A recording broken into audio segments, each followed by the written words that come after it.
You probably heard the term alpha, alpha male, beta male.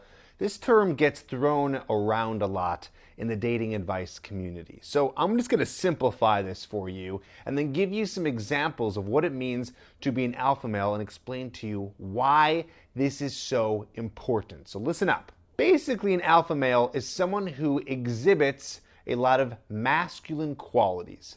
Why is that important? Because when we're talking about masculine and feminine qualities, men mainly, mostly, have masculine qualities and females have feminine qualities. Of course, you can have a mixture of both.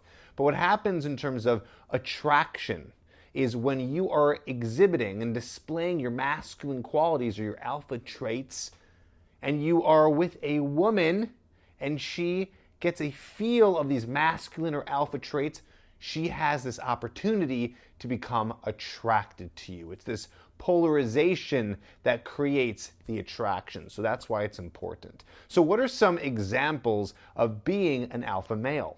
One is this: you are calm in the face of stress. Okay, so I'm not saying you're not allowed to be stressed out. I'm not even saying you're not allowed to have emotions that are running around inside of you. But when there's stress, when there's something coming your way, you can act calm. You can say, okay, this is stressful. All right, this is tough. All right, this is hard. But after just kind of relaxing and thinking about this, I can solve the problem. Okay? So that is a very attractive quality and also just good for you in general, and it's also a very masculine type of trait. It's as if you're kind of this large rock in the middle of a hurricane, right? Stress, chaos is going on all around you, but you are firm on the ground, you're stable, and you're able to embrace the storm. So this can be anything happening in your life, any stress coming your way from work, or any stress coming from a relationship, or even, and this is an actual story of a client, a coaching client I was just working with. He told me that when he was hanging out with some women, there was this guy who was kind of being a jerk to him and kind of teasing him a little bit in front of these girls and trying to like out alpha him by being kind of like a little wild, a little crazy, saying weird stuff, trying to get the girls' attention, all these things. And so I told him, if you want to be the one to out alpha him, then you need to be the one who's more calm, who's more non-reactive, okay? So the person who's going to react and tense up and get defensive and get crazy is the one who's reactive and who is going into the chaos. Instead, be calm, be non-reactive, and don't play in to the stress and chaos around you. Another one, which is kind of like a two-part, so these are two different ones, but they kind of go together, is being decisive and leading.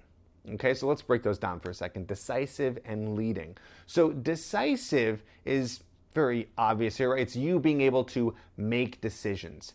Can you make a decision and be firm with it? So in the courting process, when you're first meeting a woman, it's very attractive.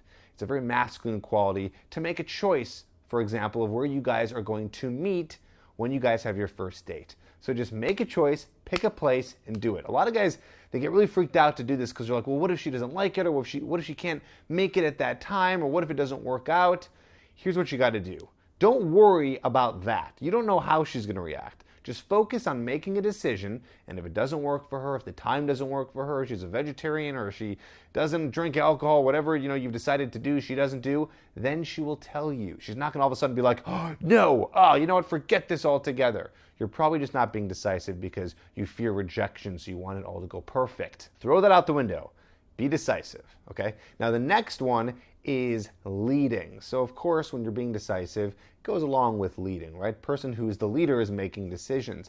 But more specifically, when it comes to leading, and by the way, I talk about this in depth in my Hooked program, which I'll put a link down below at getherhooked.com, and I teach you all about what it means to be the guy who is leading, who is dominant, who is decisive. But I'll give you a little breakdown right now. Basically, when it comes to leading, you're the one who's making the decisions, but you're also being the one to progress the interaction further. Don't wait for her to make the decisions. Don't wait for her to make the plans. Don't wait for her to lead. She is wanting you to lead her. That means that you got to be the one to ask her out on the date. You got to be the one to go for the kiss. You got to be the one to advance sexually. You're the one who's taking control, okay? So be decisive and lead. Last, I talk about this a lot too on the channel, but I always have to repeat myself because this is a really important one. Not being needy, right? So non-neediness is an alpha trait. It means that you don't need anything to survive, to support yourself. You have everything you need. Showing neediness means you're texting a girl all the time, you're trying to get her attention all the time, you're just always trying to spend time with her, or, if she's not responding to you quick enough, you're getting upset, or you're worried, or you're jealous. These things are signs of emotional weakness, okay? So it's okay that you might be thinking some of these things, it's normal, but how are you going to react when the time comes? Are you going to react needy, or are you going to take a more stoic stance and say, hey, I recognize in my head, like I might be jealous, I might be worried, I might be thinking like something's going on, I might be needy, but let's not exhibit those qualities because that's not going to get you anywhere. It's just going to show that you are not being able to handle yourself. So make sure that you are not exhibiting traits of neediness in any sense or fashion, and you will be more represented as an alpha male. Take some of this stuff, think about it. Think about how it applies in your life. Think about how it applies where you are going through the dating process and meeting women, right? Really, really crucial stuff here. So think about it. If you want to learn more about how to get some of these alpha male traits to be part of your life, to be part of you, to actually insert them in your brain, because you can actually do this. You can become more of an alpha to attract a woman. I want you to check out getherhooked.com. That's where I have my whole program called Hooked that teaches you how to embody this. Okay, so check it out, and I'll see you in the next video.